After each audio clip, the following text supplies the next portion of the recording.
Assalamualaikum. Hello everyone. Welcome to our 3 minutes English spoken class. Today our lesson about 800 words for everyday life.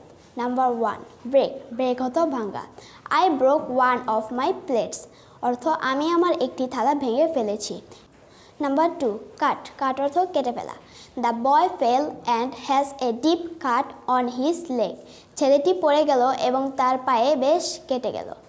Number 3. Vacuum cleaner অর্থ ধুলোবালি শুষে নেবার যন্ত্র This vacuum cleaner is very quiet এই ধুলোবালি শুষে নেবার যন্ত্রটির আওয়াজ কম Number 4 Sprain অর্থ মচকানো The athlete sprained his ankle খেলোয়াড়টি তার গোড়ালি মচকে ফেলেছে Number 5 Check in অর্থ পৌঁছে হাজিরা দেয়া I'll check in at 10 p.m. আমি রাত 10টায় পৌঁছে হাজিরা দিব So friends, that's all. See you next video. Bye bye.